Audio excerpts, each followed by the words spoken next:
जय भीम, जय संविधान।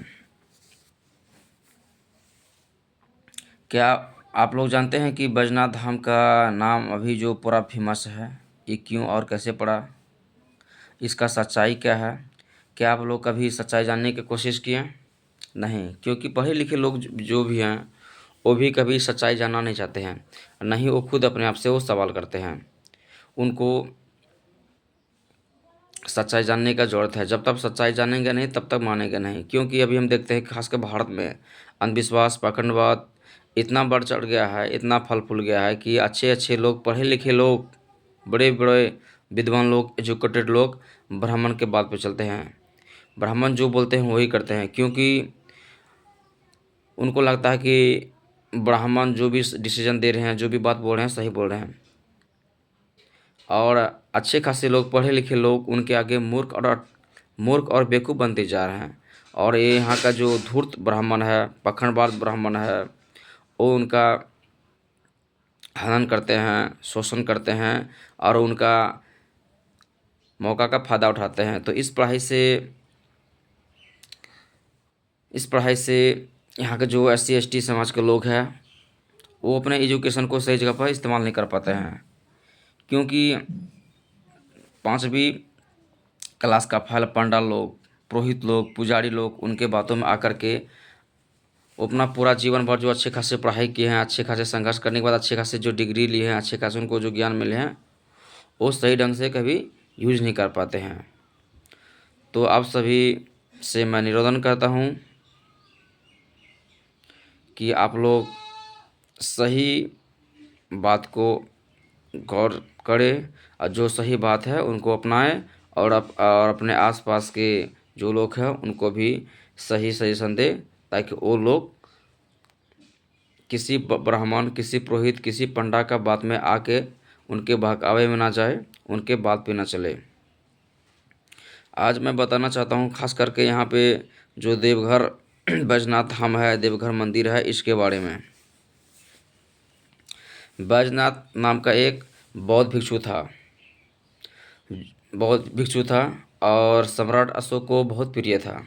सम्राट अशोक ने बौद्ध भिक्षु के लिए बौद्ध पीठ का भी स्थापना किया, नालंदा विश्वविद्यालय का भी स्थापना किया।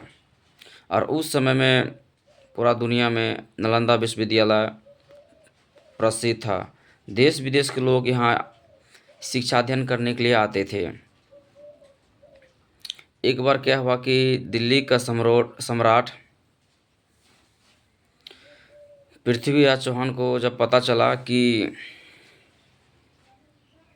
नालंदा विश्वविद्यालय में बैजनाथ नाम का एक भिक्षु है, उनके नाम पे वहाँ पे मंदिर, मठ बनाया गया है, जिसको आज हम लोग मंदिर बोलते हैं, विद्यापीठ बनाया गया है, और वहाँ से शिक्षा का प्रारंभ हो रहा है और दुनिया के लोग वहाँ आते हैं पढ़ाई करने के लिए। तब पृथ्वीराज अपने सैनिक के सहारे से इस विद्यापीठ मंदिर को, नालंदा विश्वविद्यालय मंदिर को नष्ट किया गया और करवाया भी गया। उसके बाद दिल्ली के जो राजा थे पृथ्वीराज चौहान, उनके संरक्षण में खास करके ब्राह्मण लोग का मनोबल बढ़ता गया और उत्पात मचाते गया। धीरे धीरे क्या हुआ कि बैजनाथ नाम का जो बौद्ध भिक्षु थे, उस भिक्षु के नाम तो ही रहा और अभी भी है। तो वहाँ पे जो खास करके जो बौद्ध भिक्षु थे, जो वहाँ पे अपना काम करते थे, वहाँ पे रहते थे, वहीं से जो उनका कार्य था, मौलिक काम थे और जो करते थे समाज के प्रति प्लस राज के प्रति, वो सब नष्ट करने के बाद ब्राह्मण लोग खास करके बैजनाथ नाम धाम का मंदिर को स्थापना किया। बौद्ध भिक्षु को नाम को हटा करके बैजनाथ धाम का नाम को स्थापना किया। और इसमें एक खास बात यह है कि आप लोग को ये पता नहीं है कि अब ये सावन के महीना में प्रत्येक वर्ष सावन के महीना में जो जल चढ़ाते हैं, ये प्रारंभ कब हुआ? ये खास करके देखिए 1967 में ये स्थापना किया ब्राह्मण के द्वारा। बैजनाथ धाम मंदिर का, बैजनाथ तो पहले से था, क्योंकि ये बौद्ध भिक्षु का नाम बैजनाथ था, उसी के नाम से वहाँ पे वहाँ के जो राजा थे प्रियदर्शी राजा सम्राट अशोक, उनके लिए उनके लिए ही विद्यापीठ का स्थापना किया। तो जब उन सब को नष्ट करने के बाद यहाँ का ब्राह्मण लोग जो थे, पाखंडवाद लोग थे, पुरोहित लोग थे, पंडाल लोग थे, जो 1967 में बैजनाथ धाम नाम का एक मंदिर का स्थापना किया, और उस मंदिर में शिवलिंग का स्थापना किया, यानी कि उनका प्रतिमा लगा गया, शंकर भगवान को जिसको अब हम लोग बोलते हैं, उनका प्रतिमा लगा गया। और जल का रिसाव कावड़ का यात्रा प्रारंभ जो हुआ 1967 में, जिसमें कि इस खास करके SC ST और OBC समाज के लोग इसमें भाग लेते हैं। और इनमें से खास करके 2 वर्ग के लोग को ही लाभ मिलता है, पहला ब्राह्मण, दूसरा बनिया। जैसे देख लीजिए अभी खास करके पूरा बिहार के लोग, बिहार के अलावा अदर स्टेट के लोग भी यहाँ पे आते हैं सावन के महीना में कांवड़ लेकर के। यहाँ देखिए खास करके करोड़ों का व्यापार का केंद्र कैसे बन गया और करोड़ों का व्यापार कैसे चल रहा। एक महीना के अंतर्गत में यहाँ हजारों करोड़ों का प्रॉफिट हो जाता है। किसको? खास करके ब्राह्मण और बनिया को। जैसे देख लीजिए यहाँ पे खास करके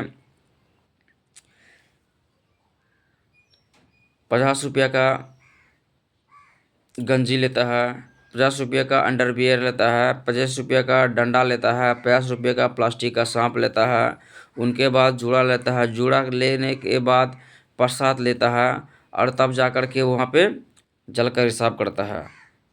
और वहाँ से जो प्रसाद लाता है उनको लगता है नहीं कि हम महान कार्य कर गए हैं, और वो प्रसाद अपने समाज में, अपने आस पड़ोस में या अपने फैमिली मेम्बर में बांटते हैं। उनको लगता है कि वहाँ का जो प्रसाद हम लोग खाएंगे, इससे क्या रहेंगे, सेफ और सुरक्षित रहेंगे, हमको किसी तरह कोई समस्या नहीं होगी, कोई परेशानी नहीं होगी। लेकिन हम तो देखते हैं कि बहुत सारे ऐसे भक्तगण हैं, वहाँ से आने के बाद और वहाँ से आते आते बहुत बीमार पड़ जाते हैं। तो उनको तो गौर करना चाहिए, फोकस करना चाहिए कि भाई हम वहाँ गए हैं, कहाँ, बैजनाथ धाम मंदिर गए हैं, वहाँ पे जल रिसाव करके आए हैं, तो हमको तो किसी तरह का कोई परेशानी नहीं होनी चाहिए, कोई समस्या नहीं होनी चाहिए। लेकिन देखते हैं बहुत सारे भक्तगण बीमार हो जाते हैं। तो इसमें खास कर देखने और सोचने वाली बात यह है कि